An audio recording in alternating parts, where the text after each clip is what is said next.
دفن کیے ہوئے خزانے کا معمہ۔ ایک دفعہ کا ذکر ہے کہ ایک نہایت محنتی کسان جس کا نام رحیم تھا، ایک زرعی گاؤں میں رہتا تھا جو کہ پاکستان کے زرخیز صوبہ پنج میں واقع تھا۔ رحیم کے 4 بیٹے تھے۔ ان کے نام تھے اکبر، اصغر، ناصر اور بابر، جو کہ چاروں میں سب سے چھوٹا تھا۔ یہ چاروں بھائی دوسرے سب ان بچوں سے بہت مختلف تھے جو کہ قریبی دیہی علاقوں میں رہتے تھے، کیونکہ یہ چاروں اپنا زیادہ تر وقت کھیلنے اور شرارتیں کرنے میں گزارتے تھے۔ جب ہمسائے میں رہنے والے لوگ ان بھائیوں کی شرارتوں سے تنگ آ جاتے تو وہ رحیم سے ان کی شکایت کرتے۔ تب وہ سب شرارتی بھائی بھولے بھالے بن جاتے اور وعدے پر قائم رہنے کا ارادہ کیے بغیر ہمسایوں سے معافی بھی مانگ لیتے۔ گاؤں میں ایک پرائمری اسکول تھا۔ رحیم نے اپنے چاروں بیٹوں کو وہاں اس امید سے داخل کرا دیا کہ ان کے اندر کوئی نظم و ضبط قائم ہوگا، مگر یہ سب بھائی روزانہ اسکول بہت دیر سے جاتے اور استاد خواہ کتنی دفعہ ڈانٹ ڈپٹ کرتے مگر وہ اپنے طور طریقے نہ بدلتے۔ رحیم بہت ہی رحم دل انسان تھا اور اس نے کبھی اپنے بیٹوں کے ساتھ سخت کلامی نہیں کی، بلکہ وہ ان کے پاس بیٹھ جاتا اور ان کو دلائل دے کر سمجھانے کی کوشش کرتا۔ پیارے بیٹوں، رحم دل والد نے ایک دن بہت پیار سے کہا، تم لوگ ابھی بہت کم سن ہو اور اپنا تم وقت کھیل کود میں گزارتے ہو، لیکن اگر تم نے اس عمر میں محنت کرنا نہ سیکھا تو جب تم لوگ بڑے ہو جاؤ گے تو کچھ بھی کرنے کے قابل نہیں ہوں گے۔ سب بیٹے یک زبان ہو کر بڑے خوش سے ہو کر کہنے لگے، ابا جان آپ بالکل فکر نہ کریں، ہم بہت جلد سب کچھ سیکھ لیں گے، ہم وعدہ کرتے ہیں۔ لیکن جیسے ہی ان کے والد انہیں ایک اور موقع دینے کے لیے راضی ہوتے تو چاروں بھائی اپنا وعدہ فوراً بھول جاتے اور جلد ہی اپنے پرانے طور طریقوں پر اتر آتے، اور وہ جدھر بھی نکل جاتے شرارتیں کرتے، تباہی اور بربادی ڈھاتے نظر آتے۔ اگر کوئی ان سے کوئی کام کرنے کے لیے کہتا تو وہ سب طرح طرح کے بہانے بنا دیتے، جبکہ دراصل یہ چاروں بھائی نہایت سست اور کاہل تھے۔ پھر اسی طرح دن، مہینے اور سال گزر گئے اور یہ چاروں بڑھ کر جوان ہو گئے۔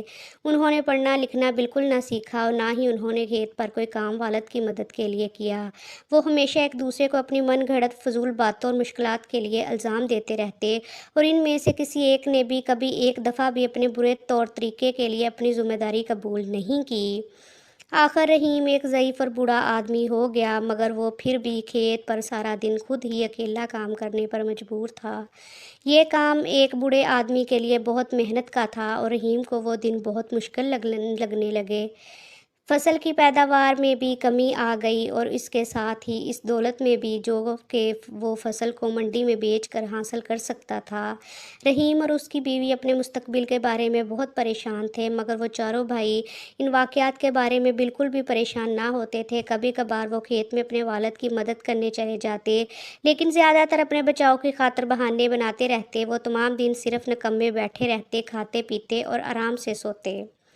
اگر کبھی کوئی اکبر سے کہتا کہ وہ کھیت پر جا کر اپنے والد کی مدد کرے تو وہ کہتا کہ دوسرے تینوں میں سے کوئی جا کر مدد کرے کیونکہ میرے تو سر میں درد ہے، وغیرہ وغیرہ۔ اسی طرح ہر ایک بھائی کو جب بھی کوئی کسی کام کرنے کو کہتا تو وہ اسی قسم کا بہانہ بنا دیتا اور ان میں سے ہر ایک اپنے دوسرے بھائیوں میں سے کسی ایک کو وہ کام کرنے کے لیے پیش کر دیتا۔ پھر ایک وقت ایسا آیا کہ رحیم واقعی اس قدر ضعیف اور بیمار ہو گیا کہ کوئی کام کرنے کے قابل نہیں رہا، اور اس نے حقیقت میں یہ محسوس کیا کہ وہ زیادہ دیر تک زندہ نہیں رہ سکے گا۔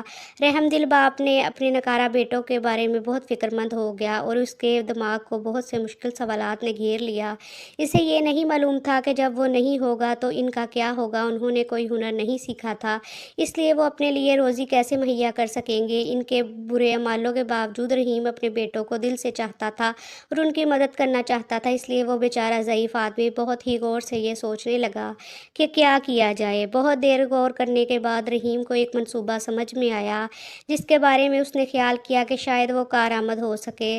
پھر وہ خود بخود مسکرایا اور اس نے اپنی بیوی سے کہا کہ وہ اس کے چاروں بیٹوں کو بلا کر لائے تاکہ وہ اس کے سامنے آ کر بیٹھیں اور اس سے پہلے کہ وہ قبر میں جا سوئے انہیں اپنی وصیت سنائے اور نصیحت کے چند الفاظ بھی کہہ سکے۔ رحیم کی بیوی یہ سن کر بہت پریشان ہو گئی کیونکہ وہ اپنے خاوند کو بہت چاہتی تھی۔ بہرحال اس نے اپنے بیٹوں کو بلایا اور انہیں ان کے والد کی خواہش کے بارے میں بتایا۔ چاروں بھائیوں کو اس بات کا بہت صدمہ ہوا کہ ان کا باپ فوت ہو جائے گا۔ وہ اپنے والد کے قدموں کے پاس آ کر اس کی آخری وصیت سننے کے لیے بیٹھے ہی روتے رہے اور آہوزاری کرنے لگے۔ پیارے بیٹو، رحم دل باپ نے کہا، میں نے زندگی بھر تم سے محبت کی اور تمہاری دیکھ بھال کی۔ میں نے واقعی پوری کوشش کی کہ تم خوشی اور آرام و آسائش سے رہو اور میں تمہاری حفاظت کرتا رہا، لیکن اب میں بوڑھا اور بیمار ہوں اور جانتا ہوں کہ میں جلد ہی مر جاؤں گا۔ بوڑھا پھر کھانسنے لگا اور اس کی سانس میں کھڑکھڑاہٹ تھی، اور اب چاروں بھائی خود دیکھ سکتے تھے کہ ان کا باپ حقیقت میں بہت بیمار تھا۔ لیکن میں نے ایک بہت بڑا خزانہ تم لوگوں کے لیے بچا رکھا ہے، رحیم نے گفتگو جاری رکھتے ہوئے کہا، تاکہ تمہاری زندگی میرے جانے کے بعد بہت عرصے تک آرام سے گزرتی رہے۔ بہت زمانہ گزرا، میں نے اپنے کھیت کی زمین میں کسی جگہ ایک بہت بڑا اور بہت گہرا گڑھا کھودا، پھر میں نے اس گڑھے میں اس خزانے کو اس وقت کے لیے جب تمہیں اس کی ضرورت پڑے حفاظت کے ساتھ دفن کر دیا، لیکن اب مجھے بالکل یاد نہیں رہا کہ وہ کس جگہ پر ہے۔ چاروں بھائی ایک دوسرے کی طرف تعجب سے دیکھنے لگے، لیکن وہ اپنے باپ کے خزانے کے تصور سے کافی خوش بھی نظر آ رہے تھے۔ میرے مرنے کے بعد تمہیں اس کا سراغ لگانا ہوگا اور اسے کھود کر نکالنا ہوگا، رحیم نے بات جاری رکھی۔ پھر تم اپنے چچا سے، جو کہ اس وقت خاندان میں سب سے بڑے ہوں گے، درخواست کرنا کہ وہ اس خزانے کو تم چاروں کے درمیان برابر حصوں میں تقسیم کر دیں۔ اس کے لیے آپس میں جھگڑے مت کرنا اور اپنے چچا کے فیصلے کی تعظیم کرنا۔ یاد رکھو کہ اپنے بڑوں کی عزت کرنا ہماری تہذیب کا ایک اہم حصہ ہے۔ تمہیں ان کی عزت کرنے کو اپنا فرض سمجھنا چاہیے۔ چاروں بھائی کھیت میں دفن کیے ہوئے خزانے کو فوراً ہی ڈھونڈنے کے لیے مضطرب نظر آنے لگے۔ رحیم نے یہ ظاہر کیا کہ اس نے اپنے بیٹوں کے اس رویے کو دیکھا ہی نہیں، اور اس نے اپنی تقریر جاری رکھی۔ ایک اور نصیحت جو میں تمہیں دینا چاہتا ہوں وہ یہ ہے کہ تم لوگ ایک دوسرے کے ساتھ کبھی مت لڑنا۔ تمہارے دشمن تمہاری منصوبہ بندی اور ساز باز کرنے کے لیے اکسائیں گے، لیکن کچھ بھی ہو جائے تم چاروں ہمیشہ متحد رہنا۔ مل جل کر تم سب بہت طاقتور ہوگے اور کوئی بھی تمہیں نقصان نہیں پہنچا سکے گا، اور کسی کو بھی اس خزانے کے بارے میں اس وقت تک مت بتانا جب تک تمہیں وہ مل نہ جائے۔ جب رحیم نے اپنی تقریر ختم کی تو اس نے آنکھیں بند کر لیں، پھر وہ جلد ہی فوت ہو گیا۔ اپنے والد کے جنازے اور تدفین کے بعد ان بھائیوں نے اپنے کھیت کے دوسرے سرے سے کھودنے کا فیصلہ کیا۔ انہوں نے اب تک اپنی زندگی بہت سستی، کاہلی اور آرام و آسائش سے گزاری تھی، اس لیے کھیت کے تھوڑے سے حصے کو کھودنا بھی ان کو بہت مشکل لگا۔ سست اور کاہل سب بھائی جلد ہی ہار کر گھر پر آرام کرنے کے لیے چل دیے۔ اگلے دن پھر ایسا ہی کیا، پھر اس سے اگلے دن اور اس سے بھی اگلے دن ایسے ہی کرتے رہے، یہاں تک کہ آہستہ آہستہ مگر یقیناً کھیت کا زیادہ تر حصہ بھائیوں نے کھود ہی لیا۔ ان کو اسی طرح کام کرتے مہینہ بھر اور گزر گیا، مگر انہیں دفن کیا ہوا خزانہ نہیں ملا۔ وہ کسی اور سے اس کا ذکر بھی نہیں کرنا چاہتے تھے اور نہ ہی کسی کی مدد لینا چاہتے تھے، کیونکہ وہ اس خزانے میں کسی اور کو حصے دار نہیں بنانا چاہتے تھے۔ وہ سب کھدائی کرتے کرتے بہت تھک گئے تھے، مگر ان میں سے کوئی بھی اس خزانے کو چھوڑنا نہیں چاہتا تھا۔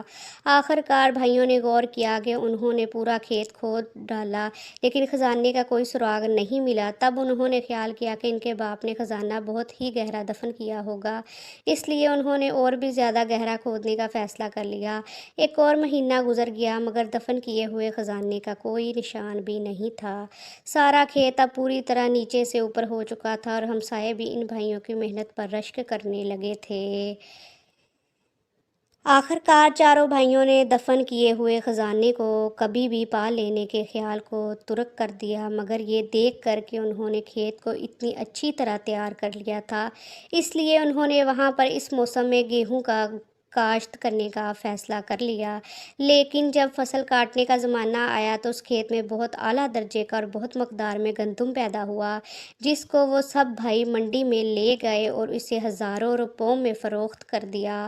اپنے والد کی نصیحت پر چلتے ہوئے سب بھائی اپنی کمائی ہوئی دولت کو اپنے چچا کے پاس لے گئے اور ان سے اس رقم کو چاروں میں برابر تقسیم کرنے کی درخواست کی۔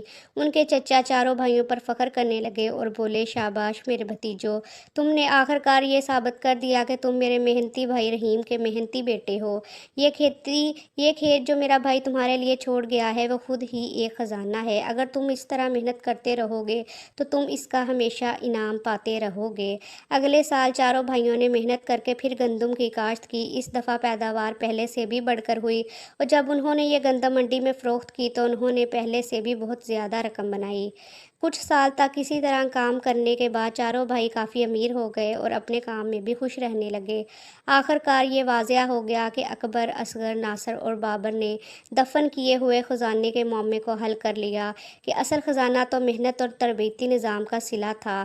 چاروں بھائی اپنے والد کی ہوشیاری اور دوربینی پر فخر کرتے تھے، کیونکہ صرف وہی تھا کہ جس نے ان کو محنت، نظم و ضبط، اتحاد اور اپنے بڑوں کی تعظیم کی فضیلت کا سبق